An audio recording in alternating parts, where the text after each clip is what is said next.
Since 2019, the Nintendo 64 Zelda games have seen some of the largest discoveries in speedrun history, resulting in some of the largest time saves ever seen in Zelda speedrunning. In result, it can be very difficult to understand what exactly is even going on in these runs at a surface level view. Majora's Mask Any% Unrestricted is one of the most unique and one of the most complicated to understand speedruns. And over the last few years, I've received numerous comments both on YouTube and on my stream on Twitch confused as to how this run is even possible. So, for the first time ever, I'm going to fully break down and explain the current 17-minute world record provided to me by the Japanese speedrunner Thunderbolt. First, we need to talk about why this run is called Any% Unrestricted. In Majora's Mask, the vast majority of our competitive speedrun categories run with a rule set called No Major Glitches, a rule set that bans 3 meta-defining glitches: stale reference manipulation, text overflow, and arbitrary code execution. In Any% Unrestricted, however, these massive glitches are allowed, and the only limits are what is possible in the base game without the use of any external cheats or tools. We'll talk about these major glitches when they appear in the run, so just keep these two in mind for now. If you're interested in these more restrictive competitive rule sets, I've left a link to the current Any% No Major Glitches world record by the Human Protractor, and the current Any% Glitchless world record by Jess down in the description below. First thing to note is that Thunder's run is done on the English Wii Virtual Console release, and while we'll get into why later, it should be noted that this route is only possible on this version. You'll notice Thunder starts his run with a very strange file name, and while once again we'll have to come back to this later, it is important to note that the last 3 characters have to be capital F, lowercase p, and lowercase r. The timing of the run begins on starting the file, and we are sent into a long, unskippable cutscene. For the sake of all of our attention spans, I've sped this section up, but the only notable part of this is that Thunder is going to attempt to advance every text box as quickly as possible.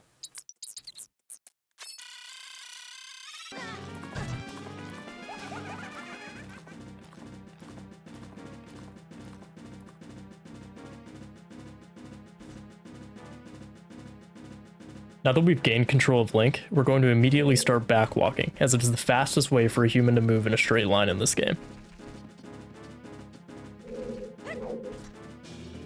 This is where we see our very first trick in the game, Stump Jump. By jumping into the mushrooms on the side of the stump, Link clips up, saving a bit of time and movement over normally jumping on the stumps. There's another unskippable cutscene here where Skull Kid shrinks Link from 6 foot and makes him 5'11", so I'll speed through this part just to save him the embarrassment.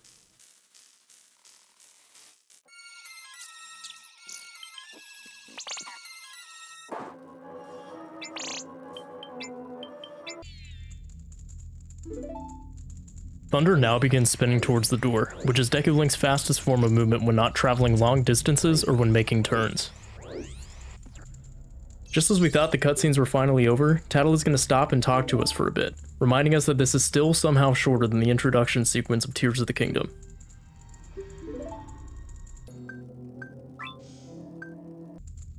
We're now going to make our way out of the prologue area, and there's a couple small movement optimizations Thunder takes here, such as jumping into this lower flower to spend less time flying in the air, as it's slower than walking.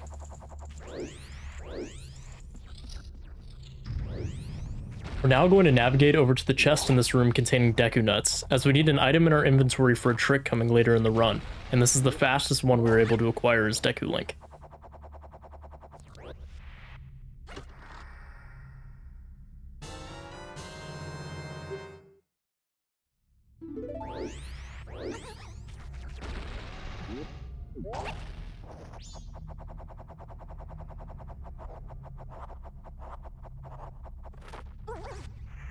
Thunder now does a very precise jump using a spin to skip flying in the flower. This trick is very difficult despite only saving a second, due to Link needing to face forwards in a spin animation when hitting the ledge. Now that we're in the clock tower basement, we can navigate through this area using spins. There's a couple different ways to navigate through this room that are all about as fast, such as side hopping up the stairs instead.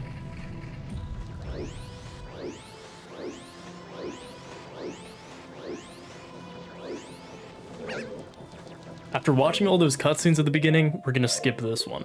Certain cutscenes in this game take 2 frames to activate, and by pausing in such a way that only 1 frame passes at a time, we can exit the clock tower without the happy mask salesman talking to us, saving over a minute compared to watching the cutscene. This is also probably a good time to talk about First Cycle. The first 3-day cycle of this game exists to introduce the player to the time mechanic and the main area of Clocktown. In order to successfully finish the first cycle, you traditionally have to do a couple things. Find a stray fairy in Clocktown to give to the Great Fairy in Clocktown in order to get magic. Find and acquire the Moon's Tier to trade for the title deed in order to access the top of the clock tower.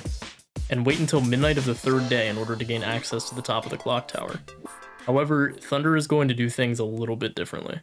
First thing Thunder does after exiting the clock tower is immediately reset the console, as the game automatically saves after leaving, while also playing a cutscene that is skipped by resetting the game.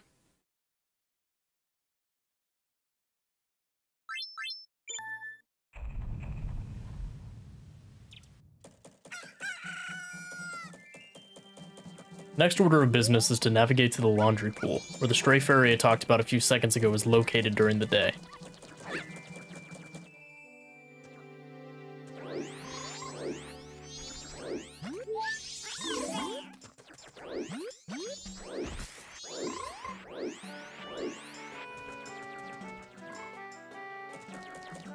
Thunder then turns around and backwalks here, which serves the purpose of, well, backwalking, as well as reducing lag in the area, saving a couple of frames.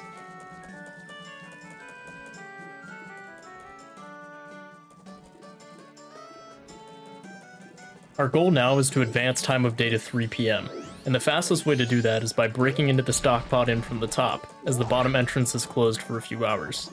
We're then going to listen to Grandma's stories, which are so boring it puts Link to sleep for 2 hours at a time. We can do this a few times in order to advance the time to 3 PM.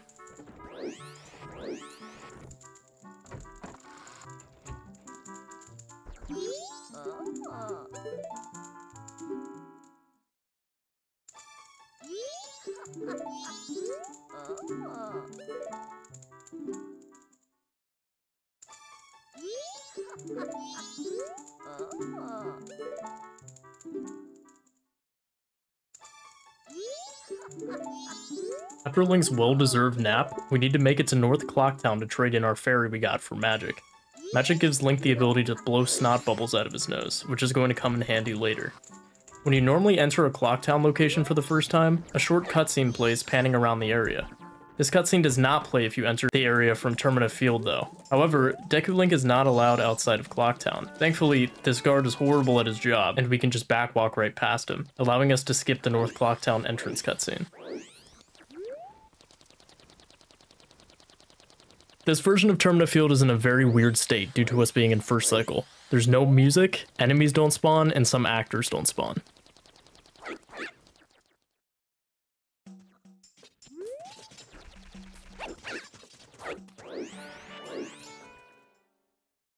Use this section as your final moment of peace, because after acquiring magic, things are going to get crazy really quick.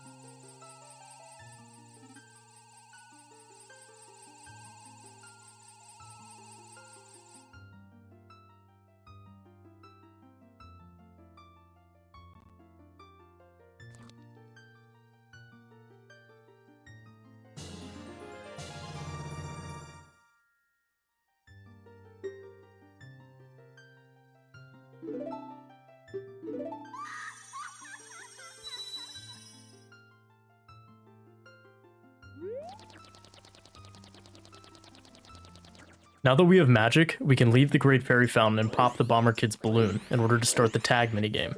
But Thunder isn't doing this for the reason you may think. We're gonna have to pause for a second and have a little talk. Remember earlier when I kept saying that I would explain things later? Welcome to later. In both Ocarina of Time and Majora's Mask, whenever Link picks up an actor above his head, such as a bush or a pot, Link gets a reference to that, writing his X, Y, Z position and rotation to the object in order to give off the illusion of him carrying it around. However, what if he attempted to pick up an object that has been unloaded? Welcome to Stale Reference Manipulation, or SRM. Actors on the map are contained in a section of memory known as the actor heap. Whenever Link is holding an actor, he is writing positional and rotational data into the spot in this heap where the actor's information is stored. However, if this actor is unloaded, he will continue to write this data into the same spot in memory, which is now occupied by something else. This has massive implications, allowing you to do things like pick up the incorrect actor, write values to a chest so they contain different items, write values to grotto overlays so they can take you to different locations, and even perform something even more powerful: arbitrary code execution. In the context of Majora's Mask any %, we perform SRM by tagging the bomber kid while blowing a bubble on the same frame the balloon pops. If we wait in the tag text box until the bubble pops in our mouth, the destroy function in the smoke particle effect will load into the same place in memory where the bubble was. Using a very precise XYZ rotation of the bubble, we can perform a jump instruction, instructing the game to set the inventory cursor value to the value 0x3ff1. By doing this, we can scroll the inventory cursor to different parts of memory, including our file name. This is the reason why the game is played on the English Wii Virtual Console release, and why Thunder sets his file name to end in FPR, as it allows us to equip our file name, giving us the Goron Mask, Hookshot, and Fierce Deities Mask. Congratulations, you now qualify for a bachelor's degree in computer science and can understand what happens in the next section of the run. Let's go back to Thunder.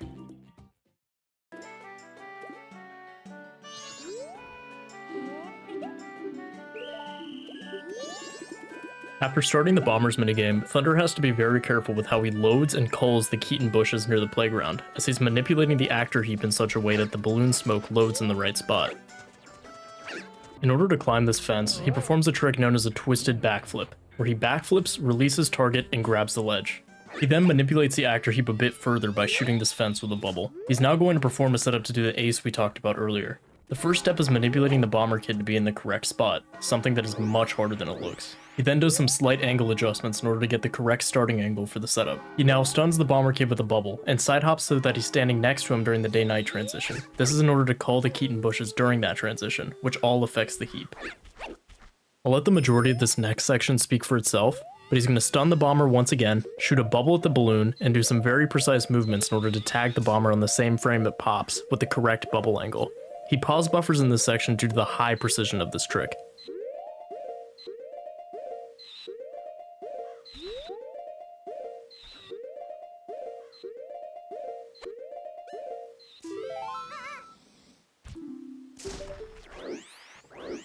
He's now going to scroll up to his file name and equip the items we discussed earlier, allowing him to break out of first cycle. This is also the reason why we get nuts in the beginning of the game, as otherwise we'd have no way to put the cursor on the pause menu. The reason we choose to get the Goron Mask from the ace setup is due to the fact that Goron spike rolling is the fastest method of movement in the game. Our next goal is to make it to the Woods of Mystery on day 2. Thunder is going to dance with a Scarecrow in West Clocktown in order to make it day 2.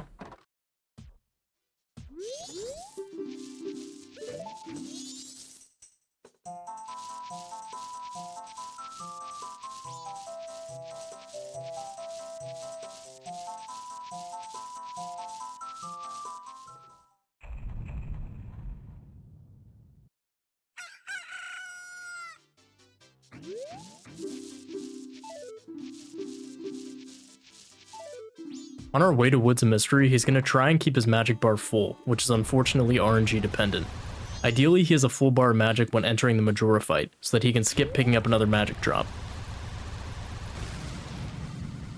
Also, since we're technically still in a first cycle state, the cutscene trigger at the entrance to Southern Swamp is not loaded.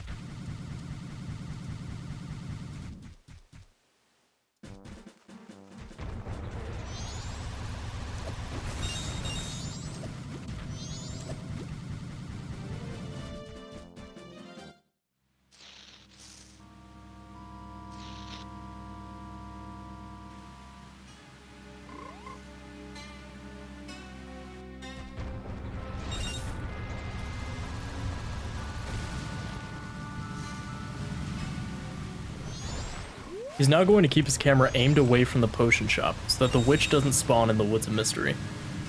Now, the reason we keep the witch from spawning, and the reason we're here on day 2 in the first place, is due to the fact that there's a grotto in the Woods of Mystery on this day. If you remember our discussion of SRM earlier, you know that we can use SRM to change where the grotto takes us to. Also, the only reason we give ourselves hookshot using ace is for this specific SRM. The hookshot actually loads as an actor in the heap, giving us a very quick heap manipulation for the grotto warp.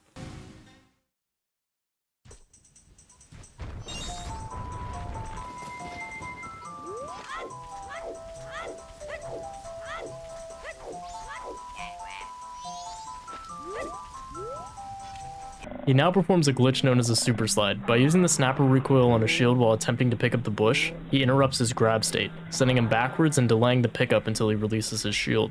He does this in order to unload the bush through the loading plane, causing him to pick up a stale reference.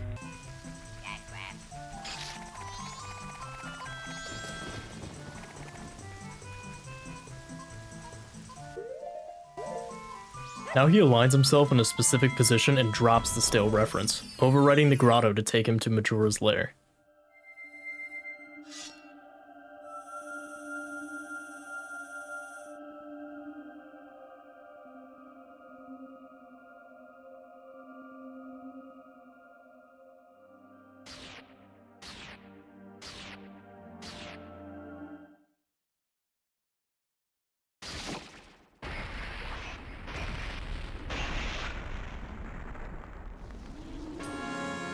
Since he gave himself the Fierce Deity mask using Ace, the first phase of the Majora fight is trivial. All he has to do is stun the mask in the air and jump slash it once it's on the ground.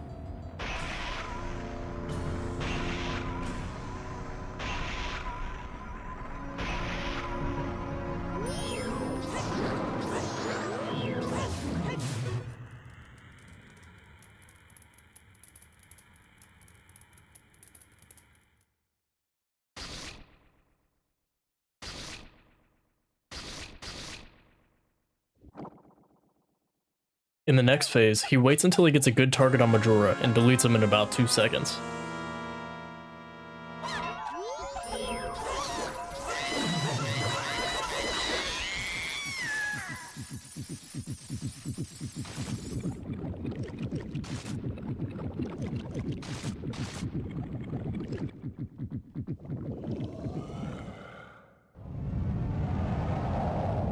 Wrath is where things start to get really difficult.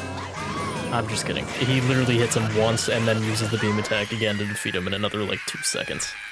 That final hit on Majora is time. Thunder completed Majora's mask in just 17 minutes. I once again want to give him a huge shout out for allowing me to use his footage for this video. He's linked down in the description, so be sure to check him out. Anyways, thanks for watching. Hopefully you enjoyed the video. I make videos on Zelda glitches and speedruns, so please consider subscribing if that's your sort of thing. Or, I don't, man, I don't know.